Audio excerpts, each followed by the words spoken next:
Hi, I'm Jan Muntz, and I'm an architect, and I'm studying Myron Hunt. Myron Hunt had a huge impact on Southern California. He built over 500 buildings of virtually every building type that you can imagine. He built museums, mansions, bungalows, stadia, hotels, hospitals, colleges, universities, churches. You can just go on and on about the type of building he's done it.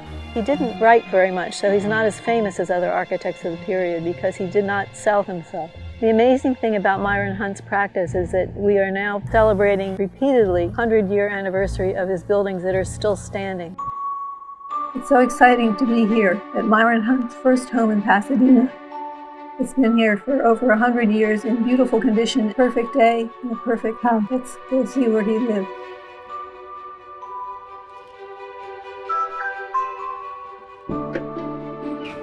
Good morning. Good morning. How are you? I'm fine. I'm Good, Ted, how and are this is you? my wife, Cindy. So excited to meet you, and I'm Jan. Nice to meet you, Jan. too. We've heard a lot about you. Come on in. Well, thank you. This is really a privilege and a pleasure. And why don't you just take a seat? Well, it's wonderful to be in this house and finally see it. My dad and mom were the second owners of this home. When I was 10 years old, our home was taken by eminent domain when they were building the 10 freeway. Now, at that time, my dad, who had been a prisoner of war during World War II for 3.5 years, came here to the United States with nothing.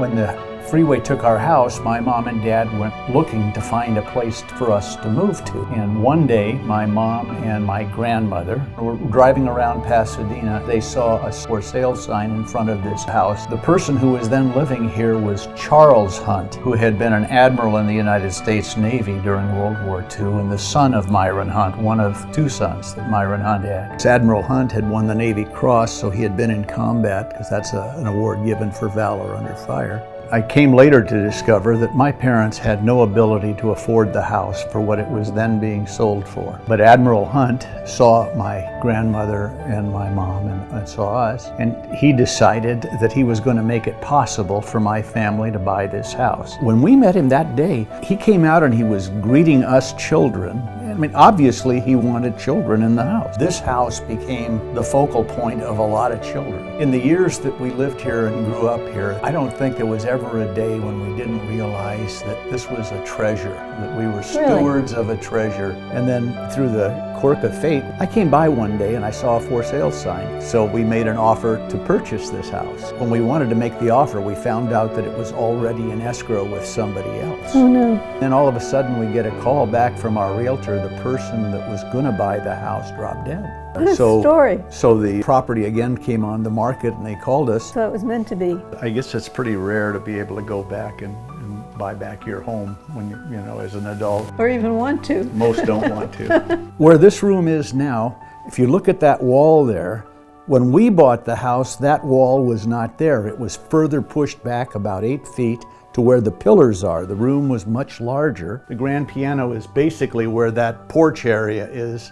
Mr. Hunt's family had moved the front door and the entryway came in that way when we were here. Now, when we sold the house, that's the way it was. One of those owners discovered the original plans and restored the house to its original configuration. It's interesting that the doors were moved like that. And more interesting that that wall got put back. The one revolutionary thing about the design here is that you come in the front door right into the living room. And in those days in Pasadena, you didn't do that. And Cindy and I marvel at these beams, which are, of course, the original beams, the house being built in 1905, and they look like they were just put in last week. They do. Well, it's redwood, which in those days wasn't expensive and plentiful. But there's plenty of redwood in the house, and it's virtually all of it's still original, including around the fireplace here. It's a beautiful fireplace, and you know the tiles are Gruby tiles, which are very famous. No, I didn't know that. Yeah, they're Gruby. How do you spell that? Grueby. But I know that these are the original tiles. Yeah, they look plain, but they're very famous and valuable. It's amazing how well he set the house up so you could come into the living room and look outside and look straight through to the back end of the property and see the beautiful gardens outside the window. Classical architecture. It's a curse when you're an architect. Why don't we start this way and go into the entryway. When we lived here, Jan, the entry was here, right behind me. And there was a place along the wall here where you could hang your coat or your umbrella or whatever. So it was a foyer. Yeah. And the leaded glass windows are similar to what Frank Lloyd Wright would do. So it's definitely Midwestern connection, Chicago School Prairie. Some of these windows have original glass that's very rare and it's almost impossible to replace. Yeah, the original glass was not as clear as... Above you, this lamp, Oh, it's gorgeous. that was an original, came with the house. Is it jade? Yes. Beautiful. Now, the room that we're in right now, this is the library, and it's against that wall that we hung the dartboard up here. And my brothers and I would sling our darts at this circular dartboard, which we routinely missed. Now, right now you've got some law books here. When we were here, then there were lots of other books that Admiral Hunt, that were Hunt family books that had been here for 1,000 years. Still here. Some of them are still Yeah, here. still here. It's We've got some of these ancient books that came with the house. There are still several holes where we managed to plow the darts in. When we came back and bought the house, I saw them and noticed that our damage was still here. Well, this is typical of a Midwestern house, though. Fireplace is right here. And that's the groovy tile in the fireplace, too. Yep. Here are some pictures of the house, but you've probably seen pictures like this of this house. It's a great house. It's a garden This is That's- the garden yeah, in it's the a early big- days when they had a pool in there. right here. But that's not there anymore. Not a swimming pool, Yeah, not- it's not just there anymore. like a lily pad or something like Let's that. see how it lines up with the door. Still there. Still there. The parts is missing. We'll get something else. Very good. Beautiful. Love this. And here you can see the third floor. Yeah, you can see it now here.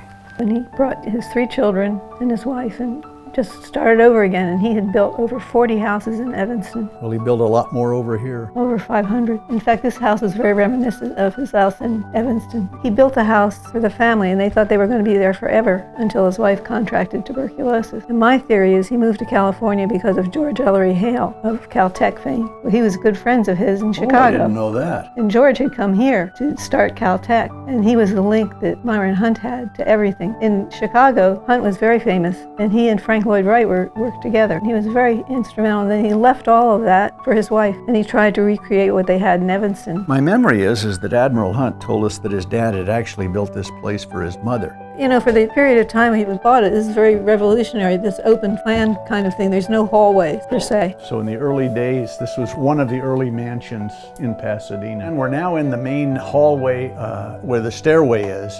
The banister and the railing of the stairwell in this house is still the original wood, the original railings, the posts, the flooring, and it goes up 3 stories. So Yeah, it's a beautiful site. on the next level up, there's a wall that has cabinets. They're lateral cabinets. It was very common to have costume parties, and those cabinets were used to store costumes. There's a little teeny bathroom down here, and there's a side entrance where, in the early days of this property, the garage was used as a barn, as they had apparently horse-drawn carriage here for a time. Myron Hunt rode horses. This was the place where they would come into after having ridden to put their horse gear down and not to make a mess of the rest of the house. And then he was in the Rose Parade in his horses. I mean, the Rose Bowl is, of course, epic history in this area. Here we are so close. We live in his house, can look at his creation, the Rose Bowl. And that's why it's there. My theory is I was taking a picture of the house one day in the street, and I looked to my left and I saw the Rose Bowl, and I thought, oh my God, that's how he decided exactly where to put it so he could see it from the house. And he was very clever. He used exactly the same amount of cut and fill. When you dig into the ground, that's the cut. We used that for fill around the edge, and that made the stands. So he didn't waste any material, it didn't have to be hauled. He built the tunnels in the field, and the rest was all dirt. And then the reason it was called the Rose Bowl is they had to put something on the dirt to keep it from falling away. So he put roses there. Roses. Right? He designed it as an ellipse. An ellipse has no straight lines on it. Everything's curved. So when you're sitting somewhere, person next to you, you can see, you're aware of. Whereas in an oval, you wouldn't see them. Every step is slightly higher than the one below to make it an ellipse. It was open on one end when he built it. The best of all, nobody wanted to put it in the Arroyo because it was a dump and squatters lived there. So he got a sheet of plywood and cut a hole in the middle, and he brought the tournament people to the edge up of the Arroyo, up on the hill, and he put the plywood collar around them. Now just imagine, you're just seeing where the Rose Bowl's going to sit. Everything else is blocked out, and that's how he sold it to them. Over here we have the old heating system buttons that we used to push to activate the heater, but they of course don't work anymore. The people who owned this house between when my parents gave it up, and when we bought it, they all took good care of this house. And it did not have any air conditioning, so somewhere along the line, folks had rehabilitated the heating system and the air conditioning system and put in some ductwork without disturbing the structure of the house at all. Then in here we have the main dining room. As you can see, it's a very bright room. These shelves over here that are built in were here when we were children. I guess these were part of the original. Oh yeah, they're original. And you can see some of the grating on top of the ducts. These were the way they are. These are original facings of the ducts. It's unusual to have them up high. That's why you could do the air conditioning and the heating. Let's go to the back here. As you come into this pantry area, this is all original pantries as they existed. Oh, I would love to have something like this. They're wonderful. All of this is just the way it was when we lived here and we acquired this house. So useful too, it's so practical. I don't know why people don't have pantries anymore. And I'm anxious to see the ice box. We do have the original ice boxes here in the next rooms. Jan, you're about to see the ice box right here. The ice would go up here, of course, because of course it goes down. And then the food storage area is over here. Amazing. So glad you kept it. They kept it. This is a great room. This is a breakfast room.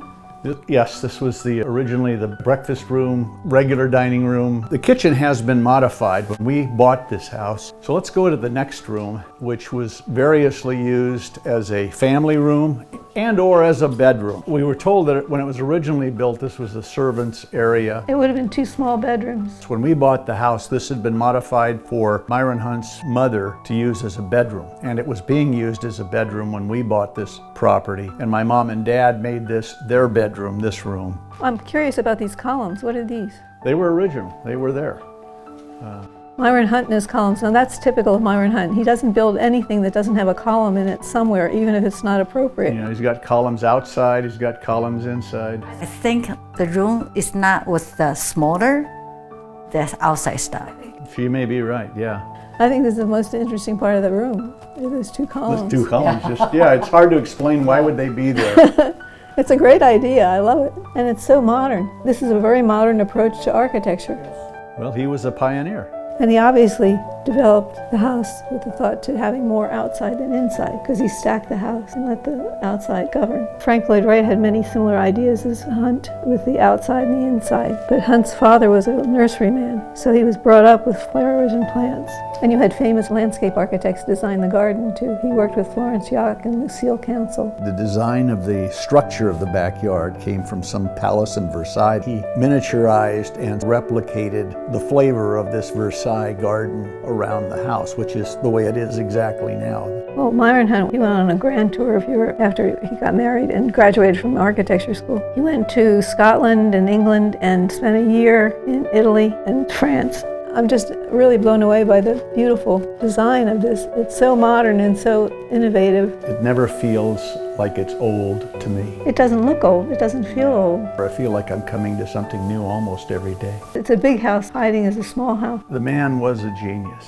There's so many different ways to appreciate this property. He certainly had a unique flair for building homes that stand the test of time and that have a warmth that's just built into them. And also reflect the owner's wishes. Which I guess is why we're so privileged to be in this one, because he was the owner. He and his family owned this house until my dad and mom bought it. Well, thank heavens for Myron Hunt. He's contributed to everybody's life.